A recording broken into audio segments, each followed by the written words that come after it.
Buenos días a todos. Bienvenidos a la charla Principales obligaciones en materia corporativa, visión general, organizada por la Cámara Colombo-Chilena junto con Russell Bedford. Mi nombre es María Lucía Fuentes y junto con mi compañera María Alejandra Rey, ambas profesionales en comunicaciones de la Cámara, los estaremos acompañando hoy. Buen día, hoy contamos con la presencia de Olga Viviana Tapias, que es socia de servicios legales, abogada especialista en Derecho Tributario y en Derecho Administrativo. También es miembro del Comité Iberoamericano de Impuestos de Russell Bedford Internacional.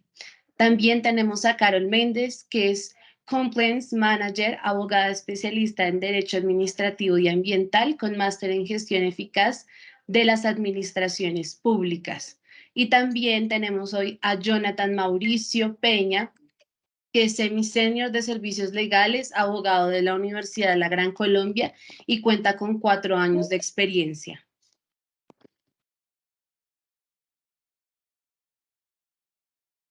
Les recuerdo que pueden dejar sus preguntas en el chat para que al final los expositores las puedan contestar. Sin más preámbulo, le damos inicio a la charla. Buen día, Olga, te cedo la palabra. Hola, buenos días. Muchísimas gracias, María Alejandra. Para nosotros es un placer estar acá desde Russell Bedford. Nos encanta acompañar a la Cámara Colombo-Chilena, con la que siempre hemos trabajado muy de la mano y más aún trayendo este tipo de temas. Nosotros somos, desde Russell Bedford, somos una firma de auditores y contadores. Sin embargo, este año hemos tomado la decisión de abrir nuestra firma legal y por tal motivo quisimos abrir este evento que usualmente siempre los acompañamos con charlas de reforma tributaria, pero este año quisimos hacer algo diferente y acompañarnos con este tema que consideramos de vital importancia para las organizaciones. Y más, muchas de las relaciones que hemos tenido con gente de la Cámara Colombo-Chilena ha sido producto de que son inversionistas chilenos que vienen al país y arrancan sus operaciones. De ahí que consideramos es importante que se den un abrebocas de lo que es el marco regulatorio colombiano. Acá a veces sonará chistoso, pero parecemos más papistas que el Papa. Acá en Colombia tenemos una serie de regulaciones muy profunda donde tenemos una cantidad de trámites, una cantidad de obligaciones en materia corporativa que muchas veces para los extranjeros es difícil de entender la avalancha normativa y la cantidad de obligaciones que debemos cumplir, donde quizás uno de los retos más grandes que se enfrentan los departamentos legales es hacer un monitoreo de a qué estoy obligado y el estatus de cumplimiento de eso. De ahí que lo que quisimos hacer con esta charla es dar un abrebocas. Lamentablemente es muy corto el espacio que tenemos como para profundizar en cada uno de estos temas, pero lo que queremos hacer es un barrido general sobre los temas que a nuestro juicio son los más relevantes en el cumplimiento de la gestión legal de una compañía y más aún este tema consideramos toma vital importancia, tomando en consideración que estamos en una época muy volátil donde tenemos un ambiente de desaceleración económica a nivel mundial. Estamos en un momento donde está un aumento generalizado de las tasas de interés, lo que hace que el costo del dinero sea bastante complejo. Tenemos un tema de una inflación elevada, una volatilidad del dólar que no sabemos para dónde va a pegar. Tenemos unos días amanecemos con unas tasas supremamente altas, otros días ya van cediendo. Pero lo que sí es que vemos es que todo esto va a tener una presión muy importante en el cumplimiento de las obligaciones. Ahora, si vemos que hay un panorama económico complejo, el panorama legal no se queda atrás. Entonces, estamos ante un cambio de gobierno donde se han anunciado importantes reformas. Entonces, ya pasó una reforma tributaria bastante compleja en el sentido de que me trajo unas disposiciones como fueron un impuesto a los dividendos, un tema de un impuesto al patrimonio, una tributación mínima que la verdad no vamos a saber muy bien cómo es que la están viendo el gobierno, pero que desde ya tiene una serie de demandas de inconstitucionalidad muy fuertes.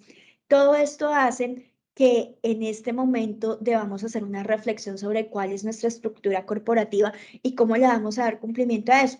Hemos mapeado algunos temas que son álgidos, por ejemplo, lo que se viene en materia de reforma laboral, en materia de reforma a la salud, lo que se viene en materia de reforma.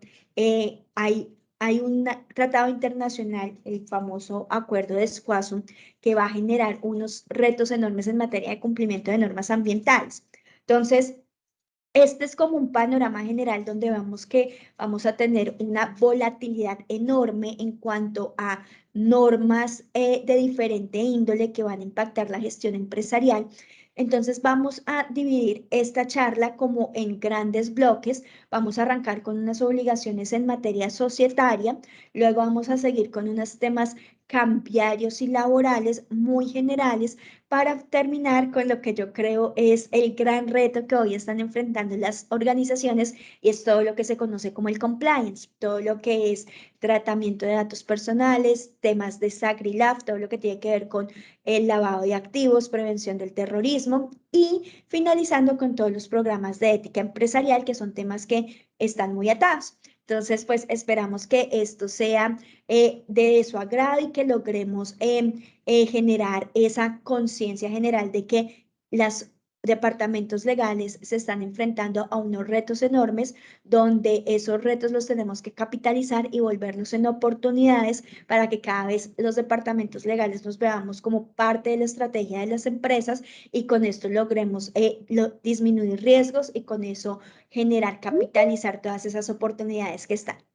Bien, si quieres, déjame yo comparto acá la presentación. No sé si están viendo mi pantalla. Sí, señora. Muy bien.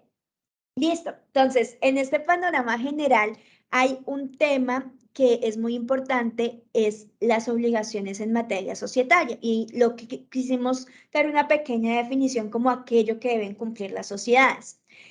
Si bien es cierto, este es un tema que puede ser visto desde el punto de vista tributario, me va a generar un enorme reto porque a pesar de que es algo que es exigido por la DIAN, que es el Registro Único de Beneficiarios Finales, esto no se trata de una obligación de orden fiscal. Esto va muchísimo más allá porque esto tiene que ver mucho con la política de que ha sido una política pública con la prevención de lavado de activos y financiación del terrorismo. Y es que el Estado se puso a pensar, a mí me interesa saber quién está poniendo la plata para desarrollar la actividad económica, porque solo en esa medida es que voy a saber si realmente se están generando unos usos indebidos de esos dineros. Y para eso se sacó toda una política pública, tenemos un documento COMPES y lo que se dijo, mire, tenemos diferentes entes regulatorios, Superintendencia de Sociedades, DIAN, Fiscalía, Contraloría, una cantidad de entes regulatorios que están solicitando la misma información y muchas veces no se hablan entre sí y eso genera unas ineficiencias en materia de administración como gobierno en general. Entonces, de ahí fue que se dijera, vamos a generar un registro único de beneficiarios finales que va a ser multipropósito. Y ese registro único va a ser administrado por la DIAN, porque es que es muy diferente que a ti te lo pida la superintendencia que te lo pida la DIAN. Acá en Colombia estamos más acostumbrados a hacerle caso a la DIAN, yo no sé por qué, pero sí, quizás porque sus procesos de fiscalización son muy fuertes y cada vez son más agresivos y generan un mayor poder de coerción. Quizás yo creo que tiene que ver con eso.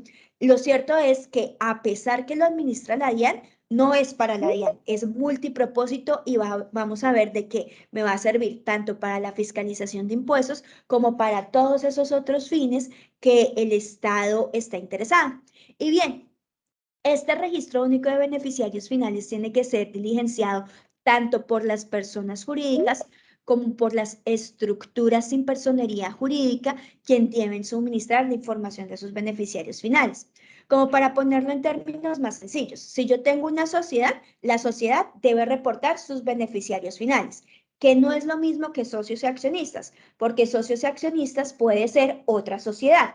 Entonces, en el evento en que yo tenga una sociedad que tiene como socio otra sociedad, yo debo irme hasta la última persona natural que detenta el poder de control de toda esa sociedad frente a la cual estoy reportando. Entonces, obligados todas las sociedades.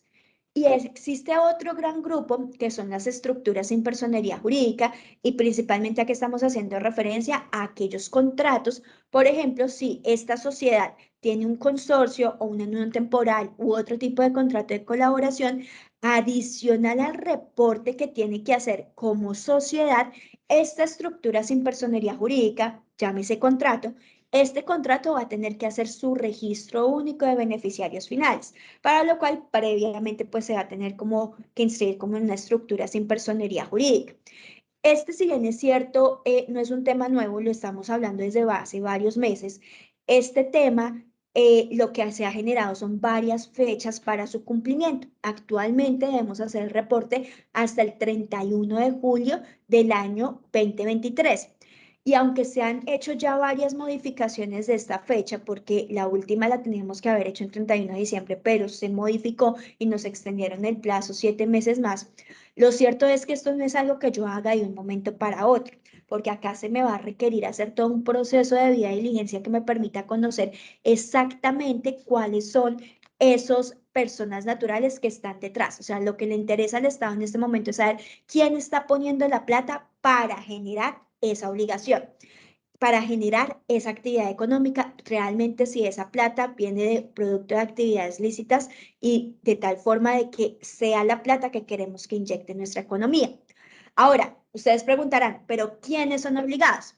Obligados prácticamente todos, las sociedades y entidades con o sin ánimo de lucro. Y por ejemplo, acá venía un tema muy interesante de las copropiedades. Por ejemplo, en los centros comerciales tenemos que muchas veces los propietarios de los locales son bancos, fondos de inversión. En esos casos, la copropiedad va a tener que reportar al beneficiario final, en mi ejemplo del banco.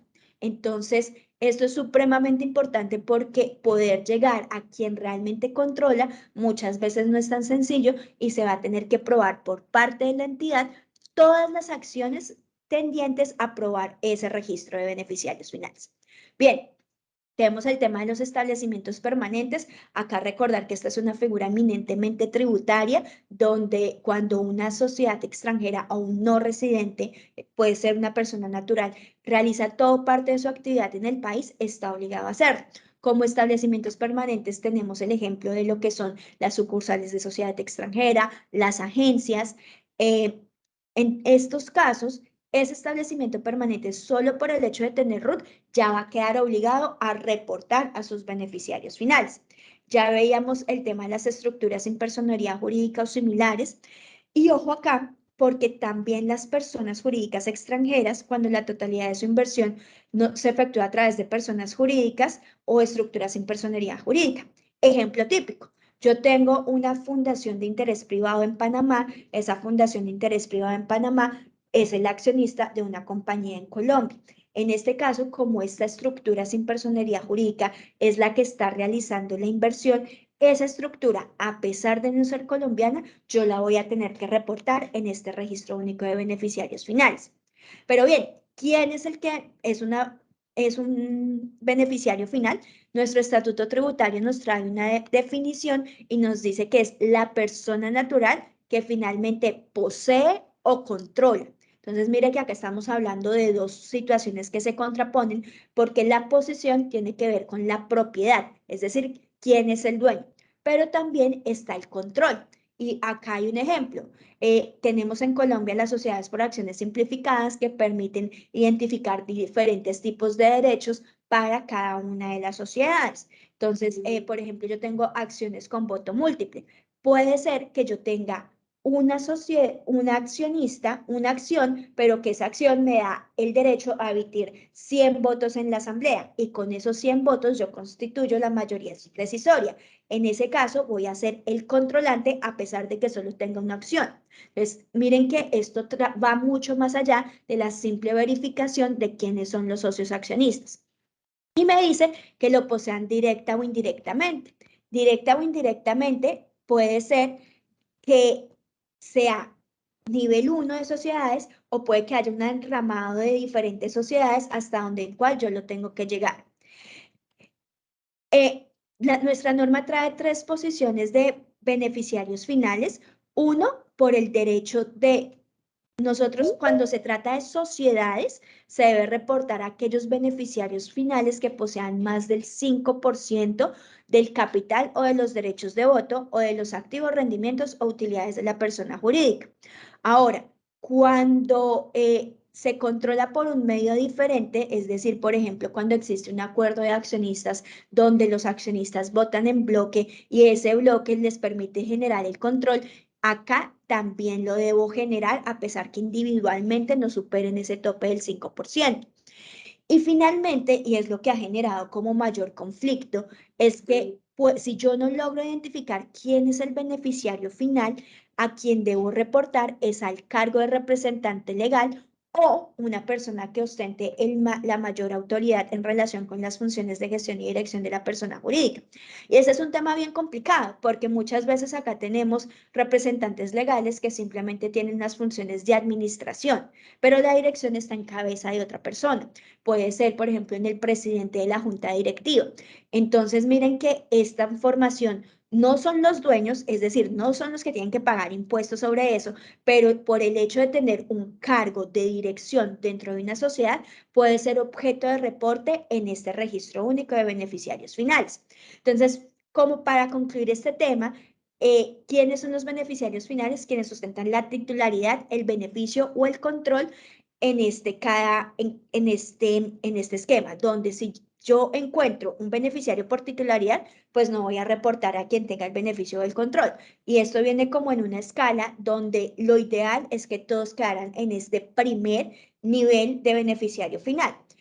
Ahora, la obligación que tiene cada compañía es hacer el reporte, so pena que se imponga una sanción de una VT por cada día de retraso en la inscripción o en la renovación cuando tenga modificaciones.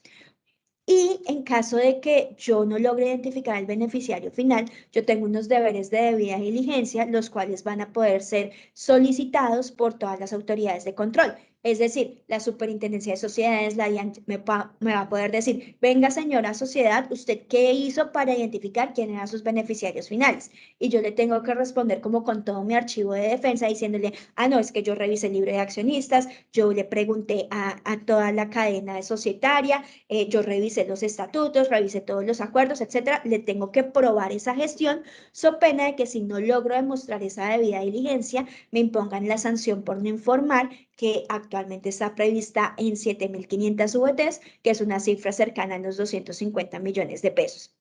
Ese es un tema amplísimo que hay mucha casuística, cada compañía es diferente. Acá solo quisimos traer el tema para ahondar en que, ojo, que es una obligación corporativa, es una obligación nueva que se va a tener que cumplir este 31 de julio, que aunque la fecha parece muy lejana, es importantísimo que desde ya se pongan en la tarea para hacer esa debida diligencia y que nos quede adecuadamente soportada. Nuestra recomendación no es salir a hacer el reporte de una vez, pero sí tener toda la información necesaria para cuando se llegue la fecha hacer el reporte. Nuestra sugerencia es hacerlo máximo unos 8 días antes, cosa de que tengamos un adecuado control de esto.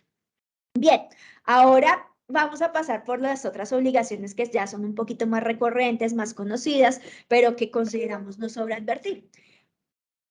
Cosa que tenemos que hacer todos los años, renovación de la matrícula mercantil, la cual tenemos que hacer antes del 31 de marzo, ante la Cámara de Comercio. Tenemos que hacer la actualización del registro único de proponentes, esto se tiene que hacer antes del 11 de abril. Ojo que acá la actualización, si bien es cierto, tiene una fecha establecida, la consecuencia de que no lo haga es simplemente que pierdo el registro, cosa que ya no lo voy a poder hacer como una actualización, sino como un registro nuevo. Lo que sucede es que es muchísimo más fácil hacer una renovación que hacer una actualización, y como el registro único de proponentes lo que me permite es contratar con el Estado y mostrar una mayor capacidad de contratación, pues en la medida que tenga un registro único de proponentes actualizado, voy a tener mayor capacidad de contratación, es decir, voy a poder tener contratos más grandes con el Estado, y pues eso me va a ayudar a mejorar mi gestión. Ojo con la reunión de la Asamblea General de Accionistas, que esta tiene que estar convocada con máximo dentro de los 3 meses siguientes a cada ejercicio. En esta reunión de asamblea, recordemos, es donde el representante legal rinde informe, el revisor fiscal presenta su opinión sobre la razonabilidad de los estados financieros y temas de control interno de la sociedad. Entonces, es obligatorio que esta reunión se convoque y se celebre dentro de los términos previstos en los estatutos y la ley. Aparejado mucho con este tema de la asamblea de accionistas, en caso que el representante legal no haga la convocatoria con la debida anticipación y permita a los accionistas ejercer su derecho a inspección, recordemos que legalmente está prevista la reunión de asamblea por derecho propio, es decir, cuando no ha sido convocada, esta se debe reunir dentro de los 3 meses siguientes a la finalización del ejercicio contable, que en nuestro caso sería el 3 de abril, porque el término cayó en un día no hábil, es decir, se extiende hacia el siguiente día hábil. Tenemos también el tema del envío de información financiera a la Superintendencia de Sociedades, y para esto la Superintendencia todos los años emite una circular donde le solicita a las sociedades sometidas a su vigilancia, control e inspección una información financiera. Entonces yo debo verificar si estoy dentro de esa circular para efectos de hacer el reporte a través de los medios que establece la Superintendencia. Ojo, que en caso de que yo no esté obligado a hacer este reporte de información, lo que debo hacer es un depósito de la información financiera en la Cámara de Comercio. Muy parecido a la anterior obligación está para las entidades que se encuentran sometidas a la vigilancia y control de la Superintendencia de Sociedades, tenemos la obligación de hacer el reporte de prácticas empresariales. Acá cada compañía tiene que verificar las fechas y plazos en los cuales se establece. Usualmente la superintendencia determina unos plazos atendiendo a los números de NIC. Bien, ya para ir terminando este tema, tenemos que, ojo, es muy importante monitorear si la compañía queda obligada a tener revisor fiscal, porque en este caso tendrá que hacer el nombramiento dentro de la Asamblea General. ¿Y quiénes están obligados a tener revisor fiscal? Aquellos quienes tengan activos brutos al 31 de diciembre del año 2022 que no excedan 5.000 VTs o ingresos brutos, digo, 5.000 salarios mínimos o 3.000 salarios mínimos de ingresos brutos. En el evento en que yo supere estos topes con mis cifras a 2022, voy a tener que nombrar al revisor fiscal. Acá hay una duda que se suele presentar mucho, y es que, ¿qué pasa si yo en enero conozco que superé esos topes? ¿Debo salir a nombrar al revisor fiscal? En principio, se supone que tú conoces realmente la información cuando esos estados financieros en los que reportas esos activos o ingresos superiores al tope se conocen es con la aprobación de la Asamblea de Accionistas, es decir, es ahí donde tengo que hacer el nombramiento del revisor fiscal.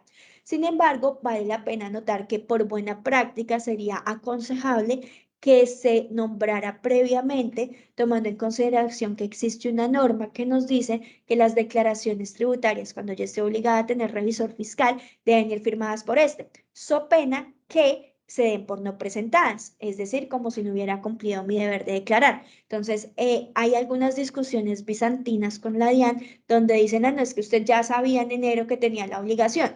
Entonces, muchas veces es aconsejable nombrarlo antes para evitar esta discusión. Sin embargo, uno como contribuyente tendría todo el derecho a decirle, mire que el nombramiento se hace con la Asamblea General de Accionistas, y hasta tanto yo no lo registre en el registro mercantil, eso no produce efectos ante terceros. Entonces, mis declaraciones tributarias solo están obligadas a tener la firma del revisor fiscal hasta tanto me quede inscrita ese registro ante el ADIA. Y ya para concluir esta primera parte, Último, pero no menos importante, es el registro de la situación de control. Resulta que si, por ejemplo, una sociedad tiene el 100% de la sociedad colombiana, ahí esta sociedad es la controlante de la sociedad colombiana, por tanto, la controlada tiene que inscribir dentro de su registro mercantil que quién es la compañía que lo controla, al igual si está inmersa en una situación de grupo empresarial.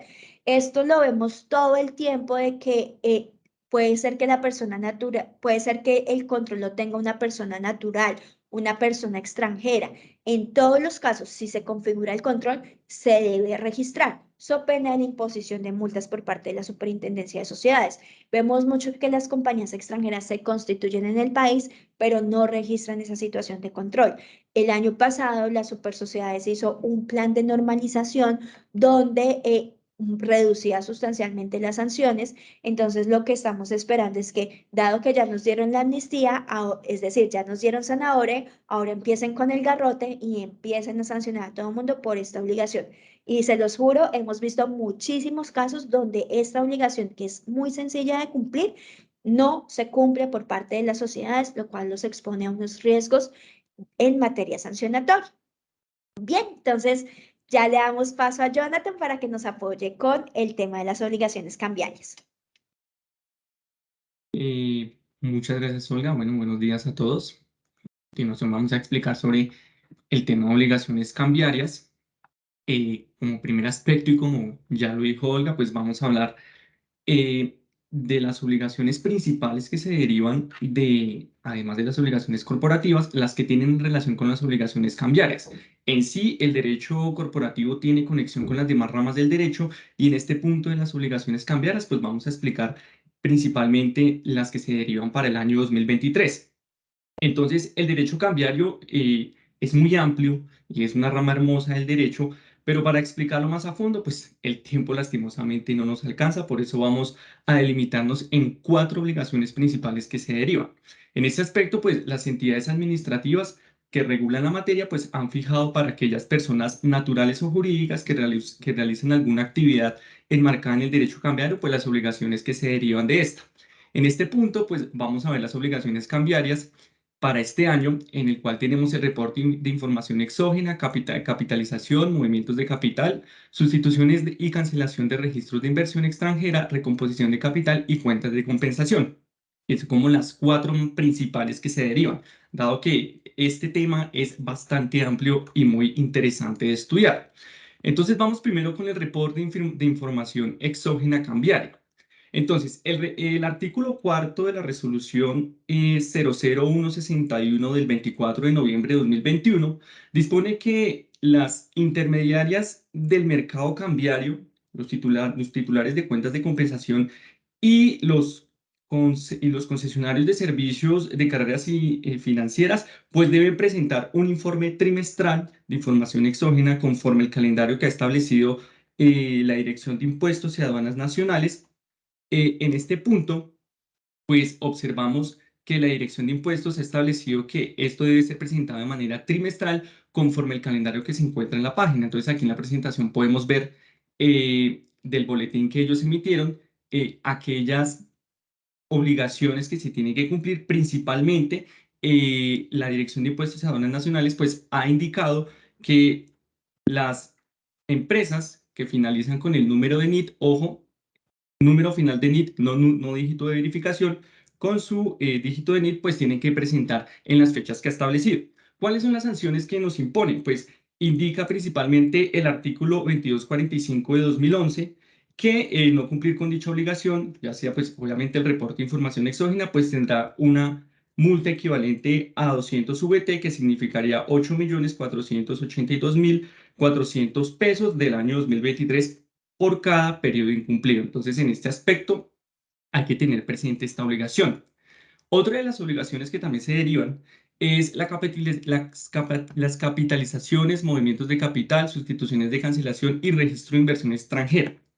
Frente a esto, pues, iniciando principalmente con las capitalizaciones, pues estas deben ser realizadas mediante la transferencia por medio del mercado cambiario y su formalización cambiaria por inversiones internacionales o por medio de la relación de un contrato u operación lícita.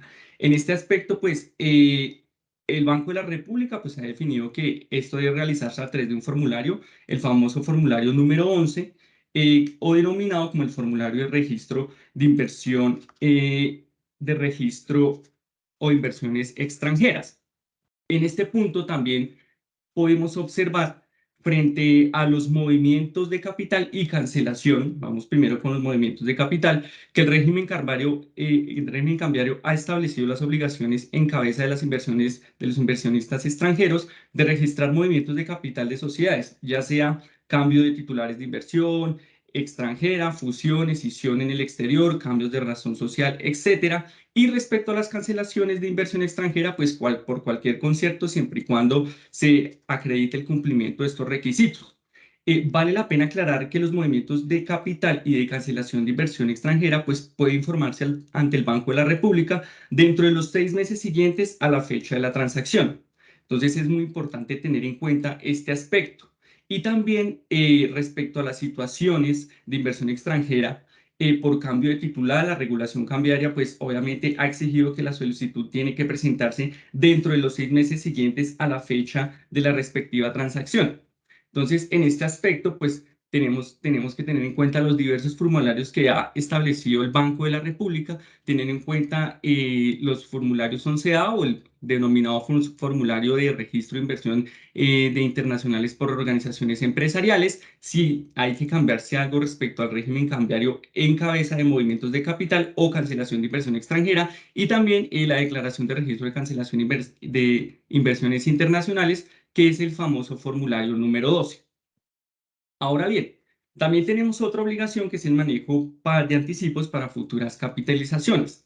Frente a esto, pues los recursos que hayan ingresado al país a título de anticipos para futuras capitalizaciones a partir de julio del año 2017, pues deben ser informados como una modalidad de endeudamiento externo pasivo ante el Banco de la República. Entonces, este mismo procedimiento es aplicable para las inversiones de capital, obviamente de capital colombiano en el exterior, las cuales deben ser informadas como una modalidad de endeudamiento ante el Banco de la República por medio del formulario número 7 o el denominado informe de endeudamiento extranjero otorgado a no residentes. Entonces, esto tiene una particularidad, pues esta obligación puede ser presentada en cualquier tiempo ante el Banco de la República. Por último, encontramos también las recomposiciones de capital en materia cambiaria, que esto es aplicable a los residentes en Colombia que pueden tener cuentas bancarias en el exterior. Entonces, esto quiere decir que dichas operaciones, cuando sean utilizadas con el fin de canalizar dichos ingresos, pues a través del mercado cambiario o pagos de mercado extranjero, pues deben realizarse ante el Banco de la República. Esto tiene una particularidad. Entonces, cuando significa un aumento o disminución en el número de participación de una empresa receptora de inversión extranjera, pues deben ser informados. Aquí encontramos principalmente que tienen que aplicarse los siguientes aspectos. Ante el Banco de la República debe reportarse de manera mensual y ante la Dirección de Impuestos y Aduanas Nacionales de manera trimestral. Entonces, como punto y en conclusión, pues podemos tener en cuenta que obviamente las obligaciones cambiarias se derivan y están conectados con cualquier aspecto que se realice, ya sea en materia tributaria o cuando se aperturen sucursales de sociedades extranjeras en Colombia y que realicen el tema cambiario, pues ya habrá un campo más grande en las obligaciones. Estas son las principales que se deben tener en cuenta. Además de ello, pasamos también por las obligaciones laborales. Dichas obligaciones, pues obviamente la legislación laboral y las entidades administrativas que manejan el asunto, pues han establecido las obligaciones que deben cumplir los empleadores con sus trabajadores conforme el contrato de trabajo que se realice. Para ello, pues también hemos denominado y establecido las principales obligaciones laborales que se deben realizar y que deben tener en cuenta los empleadores o las empresas para el año 2023 con sus trabajadores. Para eso, una de las más importantes, la consignación del fondo de cesantías. Esta debe ser liquidada pues anualmente en el periodo comprendido entre el 1 de enero y 31 de diciembre de cada año. Una vez realizada, pues obviamente esta liquidación debe ser consignados al fondo de cesantías escogido por el trabajador a más tardar el 14 de febrero del año 2023, sería para este año, o el 14 de febrero de cada año. Hay una particularidad, igualmente, si no se cumple con esta obligación de no consignar las cesantías a los trabajadores, pues se acarrea una sanción correspondiente a un salario por cada día de mora en la consignación, conforme lo establece el numeral 3 del artículo 99 de la Ley 50 de 1990. Para el pago de las cesantías de los trabajadores se debe tener en cuenta los intereses del 12% anual proporcionales por fracción. Es decir, la suma causada de estas cesantías del año fracción, pues se deben también ser reconocidas por parte del empleador. Si no se cumple igualmente esta obligación, pues se puede acarrear al pago una indemnización correspondiente al mismo valor de los intereses. Es decir, que el empleador tendrá que pagar el doble si no cumplió con el pago de dicha obligación. También tenemos el certificado de ingresos. Entonces, conforme el artículo 1.6.1.13.2.40 y también el artículo 378 del Estatuto Tributario, pues se ha establecido que los empleadores pues deben remitir al trabajador el tema de los certificados de ingresos que se recibió igualmente en el año gravable. Entonces, esta obligación la debe cumplir a más tardar el 31 de marzo de 2023. Si no se cumple con esta obligación, entonces incurrirá en una multa equivalente al 5%, esto es el empleador, puede incurrir en la multa de dicho porcentaje y pues obviamente el valor de los pagos a bonos correspondientes a los certificados no expedidos. Entonces hay que tener muy presente lo que nos establece el decreto 287 y el artículo 378 del Estatuto Tributario. También hay que tener en cuenta, obviamente, la dotación a los elementos de trabajo que debe suministrar el empleador, ya que el empleador debe suministrar de forma gratuita la dotación de elementos de trabajo para los trabajadores que devenguen hasta 2 salarios mínimos y, pues, obviamente, tengan vinculación laboral superior a 3 meses. La Corte Suprema de Justicia, pues, ha establecido que en el caso que durante la vigencia de la relación laboral no se suministra al trabajador dicha dotación, pues el empleador deberá pagar una indemnización o monto equivalente al costo de la dotación en cada caso particular que se presente obviamente con la relación laboral entre empleador y trabajador. Es muy importante también tener en cuenta pues el pago de la prima de servicios. El empleador debe reconocer el equivalente a 30 días de trabajos por año o un salario mensual. Igualmente, esta prima debe pagarse el 30 de junio o el 15 de diciembre a cada semestre, como lo establece el Código Sustantivo del Trabajo en su artículo 306. Y el no pago de esta prima dentro de los tiempos establecidos, pues acarrea una indemnización o moratoria correspondiente a una suma mensual al último salario por cada día de retardo. Entonces, esto es conforme el artículo 65 que ha establecido dicha sanción en el Código Sustantivo del Trabajo. Las vacaciones anuales remuneradas es muy importante tenerlas presentes, dado que los trabajadores que hubieran prestado sus servicios durante un año tienen derecho a 15 días hábiles consecutivos de vacaciones. Estas vacaciones deben ser remuneradas. Estas pueden ser solicitadas en cualquier tiempo conforme se acorde con el empleador. Obviamente el trabajador debe llegar a este consenso y pueden ser requeridas y utilizadas, por decirlo así, en cualquier época del año. Entonces, la época de las vacaciones debe ser señaladas por el empleador, pero sin embargo, se debe sujetar a las necesidades de la empresa. Y pues ellas deben ser concedidas oficiosamente o a petición del trabajador sin perjudicar el servicio y la efectividad del descanso que tiene o que éste tiene derecho. Hay otras obligaciones que se derivan, como por ejemplo la obligación que establece la Ley 1562 de 2012 y el Decreto 1443 de 2014, que es que cada empresa debe tener su comité prioritario de seguridad y salud en el trabajo o el denominado COPAS. Pues establece, si no se cumple con este requisito, pues una sanción o una multa que puede ir hasta los 500 salarios mínimos. También encontramos conforme la obligación que establece la Ley 1857 de 2017, de tener una jornada semestral a sus trabajadores para que compartan con su familia, el denominado Día de la Familia. Si no se cumple con esta obligación, pues obviamente las autoridades administrativas, en este caso el Ministerio del Trabajo, pues puede establecer una multa al monto de 1 a 5.000 salarios mínimos, tener en cuenta esta obligación. También el decreto 376 de 2021 pues establece que las sociedades que hayan pagado los aportes en pensión a un equivalente del 3% para los meses de abril y mayo del año 2020 pues deberían pagar el 13% restante en un plazo de 36 meses. Si no se cumple pues obviamente con estas obligaciones pues el pago de los aportes faltantes a la cotización del Sistema General de Pensiones que no se haya efectuado antes del 1 de junio de 2024, pues generará un interés moratorio que trata el artículo 23 de la Ley 100 de 1993. También hay que tener en cuenta la obligación que establece la Ley 789 de 2002, que los empleadores que tengan por lo menos 15 trabajadores, pues deben contar con una cuota mínima de aprendices SENA. Y pues obviamente la multa que se establece si no se cumple con esta obligación, pues será el 50% del valor del salario mensual por cada uno de esos practicantes que debe tener. También tenemos la obligación que se deriva de la resolución 1238 de 2012, que debe registrar la vinculación, contratación, empleo, admisión, matrícula, desvinculación y retiro de extranjeros del territorio nacional ante el Sistema de Información de Extranjeros.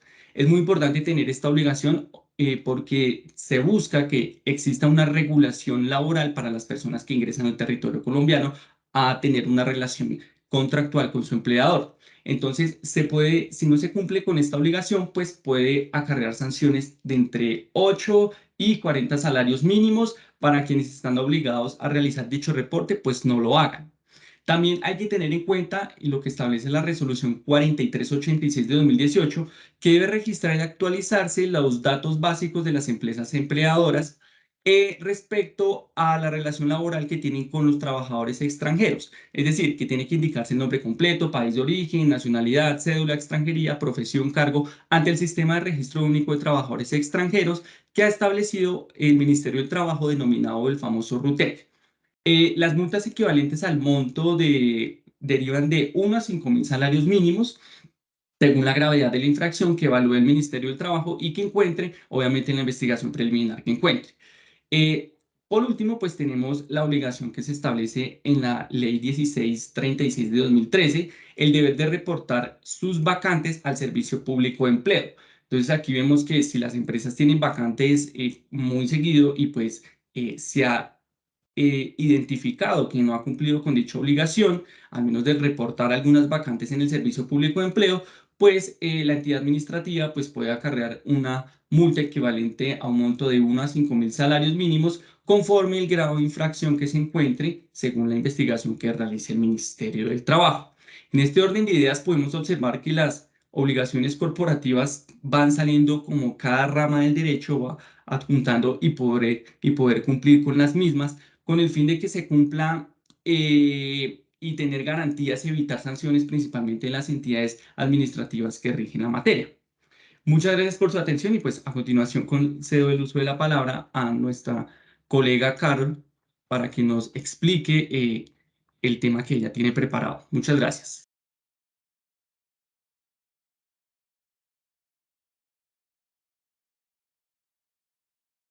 Buenos días para todos.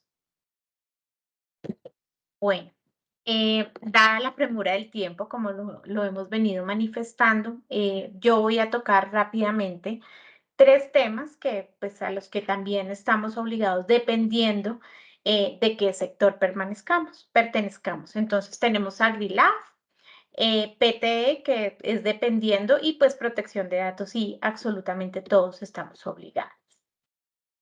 Frente al SAGRILAB tenemos diferentes normas. Dentro de estas normas, pues está desde la Constitución política y pues todos los tratados internacionales que a ella entran por el bloque constitucionalidad, normas horizontales que están a cargo de la Superintendencia de Sociedades y ella lo regula directamente con la circular básica jurídica en su capítulo número 10. Entonces, ¿qué es importante? Saber quiénes están obligados. Entonces, por un lado, tenemos que todas las empresas que estén vigiladas por la Superintendencia de Sociedades y que hayan tenido al 31 de diciembre del 2022 ingresos totales o activos mayores a 40.000 salarios mínimos legales mensuales vigentes.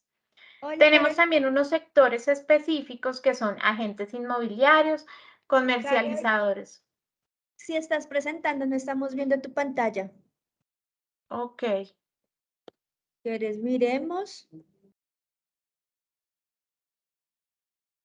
Esa presentación muy bonita, sería una lástima que no la vieran todos nuestros asistentes. ¿Ya la están viendo? ¿Sí? Si quieres, darle en proyectar. Eso, Ok. perfecto. Ok. Perdón, pensé que ya se estaba presentando. Ok, entonces luego tenemos nosotros también los sectores específicos. Dentro de ellos tenemos los agentes inmobiliarios, comercializadores de materiales preciosos, servicios jurídicos, servicios contables y construcción de obra civil. ¿Quiénes están obligados? A 31 de diciembre de 2022, quienes hayan tenido ingresos totales mayores o iguales a 30.000 salarios mensuales legales vigentes. Y pues por otro lado, quienes siempre van a estar, digamos que las restricciones son un poco menores, son todos estos servicios de activos virtuales que si tienen ingresos iguales o mayores a 3.000 salarios mínimos mensuales vigentes o activos de 5.000 salarios mensuales vigentes. ¿Quiénes son los entes que controlan este tema? Entonces tenemos por un lado la Superintendencia de Sociedades, a la cual debemos presentar un informe anual y pues en su momento si ya tenemos que presentar informe anual, seguramente vamos a tener un oficial de cumplimiento que nos apoye con este tema. Por otro lado, tenemos la UIAF y dependiendo a quién tengamos que reportar, tenemos que hacerlo de forma trimestral o mensual, ya sea un reporte de operación sospechosa o una ausencia de estos reportes de operaciones sospechosas.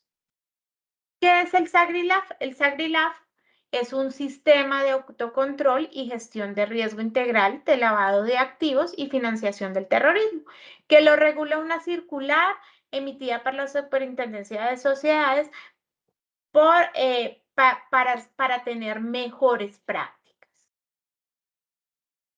Dentro de los procedimientos del SAGRILAF vamos a tener que hacer unos diseños y aprobación, una auditoría y cumplimiento, una divulgación y capacitación frente a este tema. Y dentro de toda esa divulgación y capacitación vamos a tener que asignar unas funciones. Esas funciones pues son asignadas por la junta directiva o por el representante legal, dependiendo lo que se quiera implementar con este sistema. ¿Qué es lo que busca este sistema? Identificar riesgos. Luego de identificar estos riesgos, poder buscar, medirlos y evaluar de una manera adecuada para poder controlarlos y llegar a un monitoreo constante para evitar todo lo que se pueda generar frente al lavado de activos y la proliferación de armas de destrucción masiva.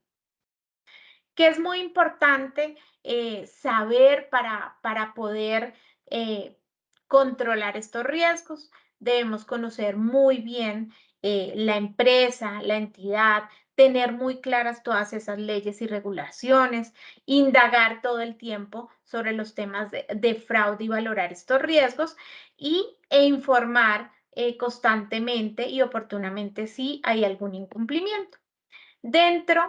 Por lo general, dentro del SAGRILAF va muy de la mano el programa de transparencia y ética empresarial que lo estamos escuchando ahorita y está muy de moda, que es el denominado PTEE.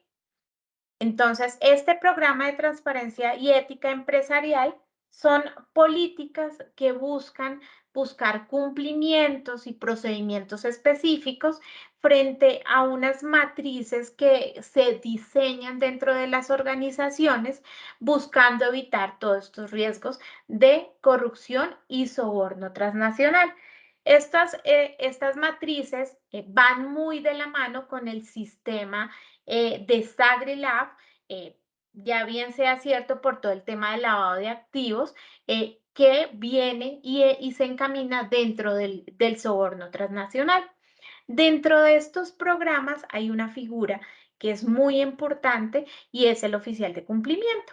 El oficial de cumplimiento es una persona que se encarga de encaminar que se haga todo de manera adecuada. ¿Quiénes son las personas adecuadas para ser oficiales de cumplimiento. Son personas que conozcan de todos estos temas, que conozcan de las normas, que conozcan de la organización y puedan aportar y hacer un seguimiento constante.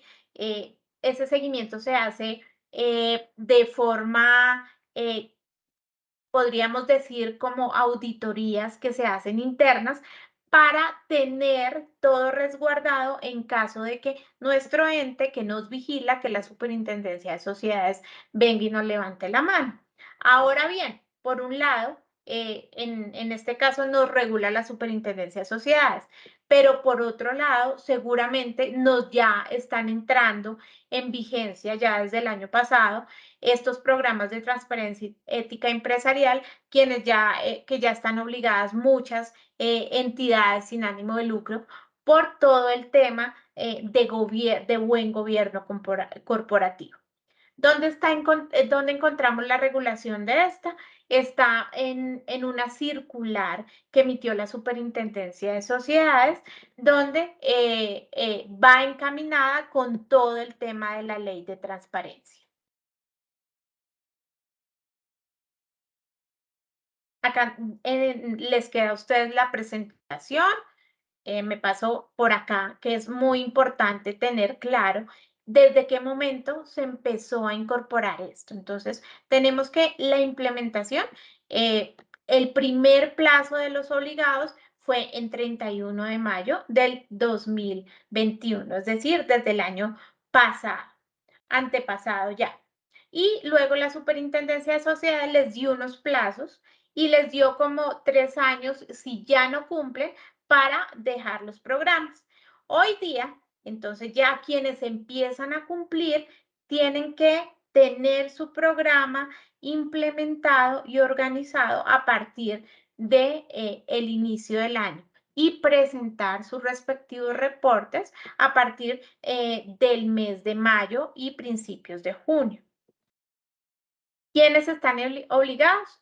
Todas las entidades que estén vigiladas por la superintendencia, que tengan ingresos de mayores o iguales a 30,000 salarios mínimos legales vigentes, las entidades supervisadas que se estén organizando y adoptando frente a ellos. ¿Y qué es lo principal que se busca frente a ello?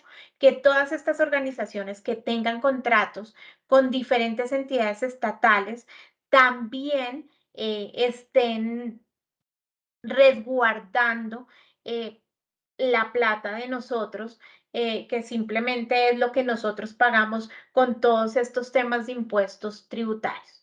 Los riesgos que se buscan controlar con ello es el soborno transnacional y la corrupción.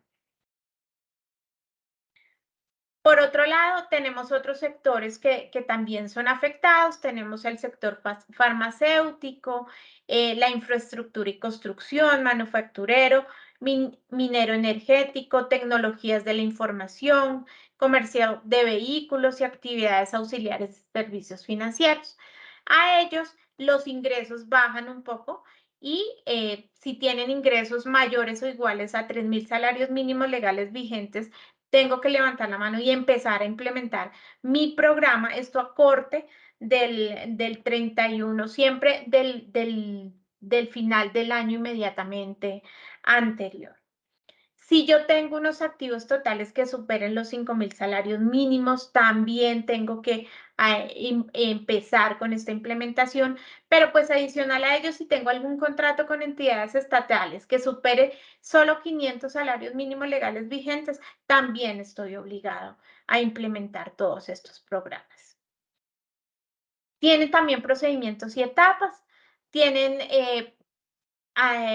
no me puedo ahondar en este tema, pero pues a grandes rasgos hay unos procedimientos específicos, al igual que el tema del SAGRILAF, se hace una auditoría constante que lo que busca es coayudar a que todo se esté trabajando de manera adecuada y que haya un enlace de la organización con el máximo órgano social frente y enfocándonos solo a estos temas de que buscan minorizar todos estos riesgos. Siempre vamos a tener que identificarlos, tenemos que medirlos, tenemos que controlarlos para luego ya al final solo estarlos monitoreando y que este es el final de la etapa donde ya está un programa totalmente organizado e implementado y que ya funciona prácticamente solito, solo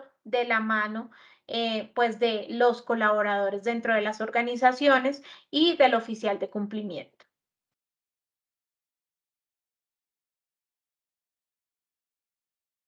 Tienen diferentes funciones, tanto el máximo órgano social como el representante legal, como el oficial de cumplimiento dentro de estos programas, sí los tienen, pero no unos no pueden funcionar sin el otro. Entonces, es muy importante tener claro que si nuestro máximo órgano nos pide y define unas políticas, el representante legal no puede presentar a un oficial de cumplimiento y pues el oficial de cumplimiento claramente no va a poder presentar y lograr lo que se está buscando. Por otro lado, es una obligación de todas estas empresas designar oficial de cumplimiento para el programa de transparencia ética empresarial. Por lo general, siempre la pregunta es, ¿mi oficial de cumplimiento de Sagrilad me puede funcionar para el programa de transparencia ética empresarial? Sí, son unas funciones que van de la mano, que la persona las puede asumir siempre y cuando tenga la responsabilidad y le haga el seguimiento a las dos. Diferentes funciones tiene el oficial de cumplimiento, muchísimas, y siempre debe estar con los conocimientos adecuados para poder desempeñarlos. ¿Quién vigila eso? Eso lo vigila la Superintendencia de Sociedades en algún momento cuando él quiera hacer una visita o siempre cuando se hace el nombramiento del oficial de cumplimiento, que tiene que tener unas calidades específicas, tanto de experiencia como de estudios, como de soporte, de que sí es la persona adecuada para ello. Sanciones, bastantes, las encontramos en la ley 222 del 95, entonces aquí podemos ver que esto no es un tema nuevo, es un tema que ya viene hace bastantes años, pero pues que hoy día se ha puesto de moda porque la superintendencia empezó a regularla y a poner orden en estos temas. Y luego de la mano viene el decreto 1736 del 2020, que es quien le da como los dientes para imponer todas esas sanciones y multas sucesivas para quienes están incumpliendo todos estos temas. Por otro lado, tenemos todo el tema de protección de datos personales, que este es un tema que sí ya viene muy de la mano con el cumplimiento normativo. Y acá quien nos regula es la Superintendencia de Industria y Comercio. Entonces, viene desde la Constitución Política del 91, cuando hablamos del derecho a la intimidad personal y familiar. Luego viene la Ley 1266 del 2008 y viene nuestra ley que le da dientes para imponer sanciones si hubiese que colocarlas a quien no trate de forma adecuada los datos personales, que es nuestra ley 1581 del 2012. Y luego viene un decreto reglamentario que nos apoya y nos coayuda frente a este tema, que es el 1377 del 2013. Y luego viene otra ley, que es la 1712 del 2014, que también coayuda frente a estos temas.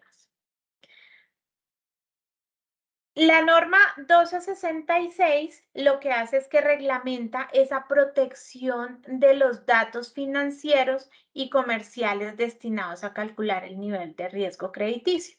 Antes, si a ti te reportaban en data crédito, tú no podías hacer mucho, sino simplemente dirigirte al lugar y decir que por favor te quitaran porque eso no estaba bien.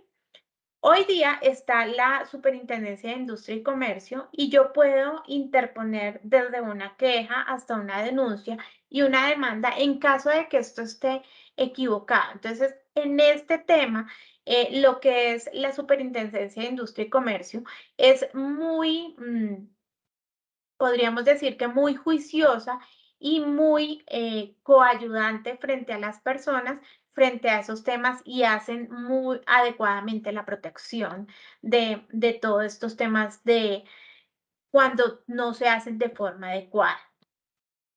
También frente a la ley 1273, que es la que reforma el Código Penal establecido por los temas de datos personales, nos da a nosotros, y ya yo aquí estoy hablando de datos personales como una persona normal o también como una persona jurídica en caso de que me los lleguen a afectar y puedo interponer hasta una denuncia penal porque no son adecuados el uso de los mismos. Y ya vienen pues nuestras normas que ya venimos trabajando desde hace bastantes años que nos dicen cómo los podemos proteger y cuáles son los más delicados en proteger. Pero no sin olvidar que frente a esto, así como nosotros tenemos derechos, también tenemos algunas obligaciones, que es muy importante tener claro que aquí hay diferentes tipos de datos personales. Dentro de los datos personales tenemos los públicos y esos públicos son tu nombre y tu número de identidad. En este caso, el número que te aparece en la cédula de cualquier persona, o si es un pasaporte, el número del pasaporte, o si es una cédula de extranjería, el número de la cédula de extranjería.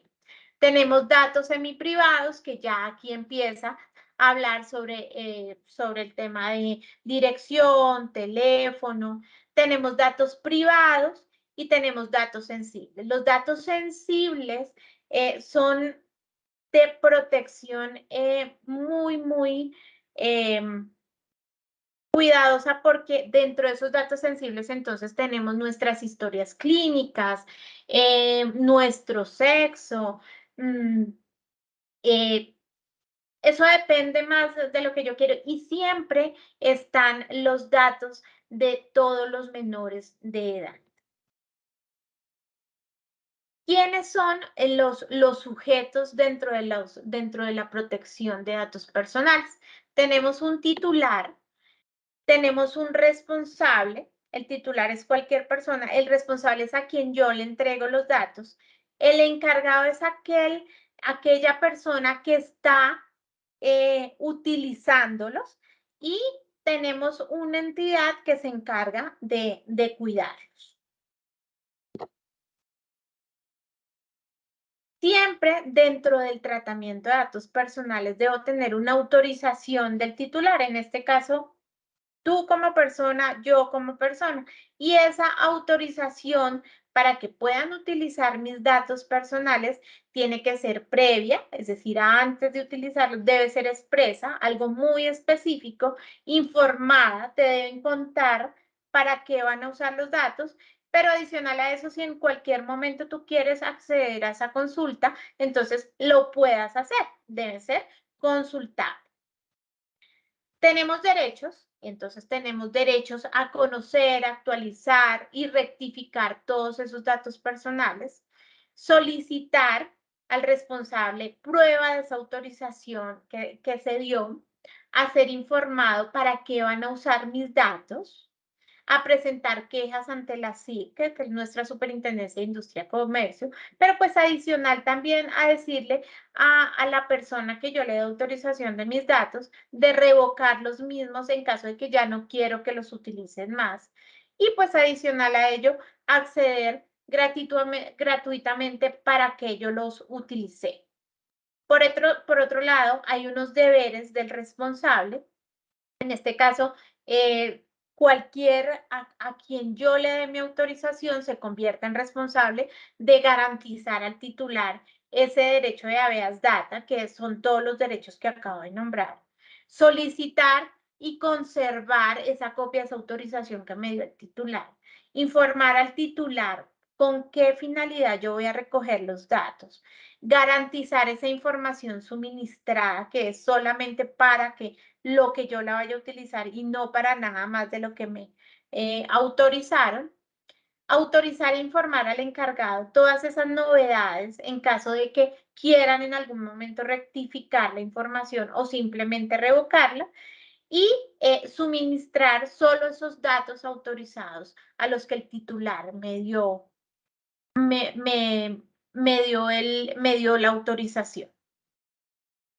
El responsable, pues por supuesto, también le puede exigir al encargado todas esas condiciones con las que el titular le dio, tramitar todas esas consultas y reclamos, adoptar los manuales de políticas de tratamiento de datos, informar al encargado todo lo que tiene que está determinado dependiendo de la información que yo tenga, informar el uso de los datos que yo solicité y cumplir con todas las instrucciones y requerimientos de la SIC. Una de los cumplimientos que tenemos que hacer ahorita nosotros los que somos responsables de datos personales es la actualización o el registro de las bases de datos y estamos obligados frente a la Superintendencia de Industria y Comercio, máximo al 31 de marzo de este año. Hay multas, hay bastantes multas. De todo lo que hemos hablado, por lo general, en la mayoría aquí son multas hasta por 2.000 salarios mínimos legales vigentes, hasta el cierre total de los establecimientos, suspender las actividades y cierre temporal de todo esto. Con esto finalizo el tema del cumplimiento de lo que nosotros venimos aquí trabajando. Bueno, agradecemos a cada uno de los expositores por sus intervenciones y ahora abrimos el espacio de preguntas. Entonces, acá Daniela Castaña nos dice, ¿de qué reporte se menciona sobre el PTEE? No sé quién la quiere responder. Todo lo que tiene que ver con el programa de transparencia ética empresarial se reporta frente a las supersociedades en un informe que es el informe número 52. Gracias, Carol, por tu respuesta. También Daniela nos pregunta, ¿qué pasa si el RBND yo reduzco el número de registros porque realicé depuración de base de datos y los inactivé? Desde que esté sustentado y yo lo haga el registro ante la superintendencia y nombre o pida ayuda porque a veces lo que hacen es que no dejan sacar algunos registros de la base de datos, tengo que hacerlo de forma anticipada para pedir el apoyo si se llega a presentar algún inconveniente. Bueno, si tienen alguna otra pregunta, nos las pueden hacer llegar por medio del correo electrónico y nuestros expositores con mucho gusto las van a responder. Agradecemos a cada uno de ustedes, pues a Carol también por sus respuestas y para finalizar, le damos las gracias nuevamente a todos nuestros expositores y a las personas que nos pudieron acompañar el día de hoy. Desde la Cámara Colombo Chilena les deseamos un feliz día. Hasta pronto. Bueno, muchísimas gracias a todos ustedes por asistir. Nos vemos próximamente. Chao, chao. Muchas gracias, hasta luego. Muchas gracias a todos, hasta luego.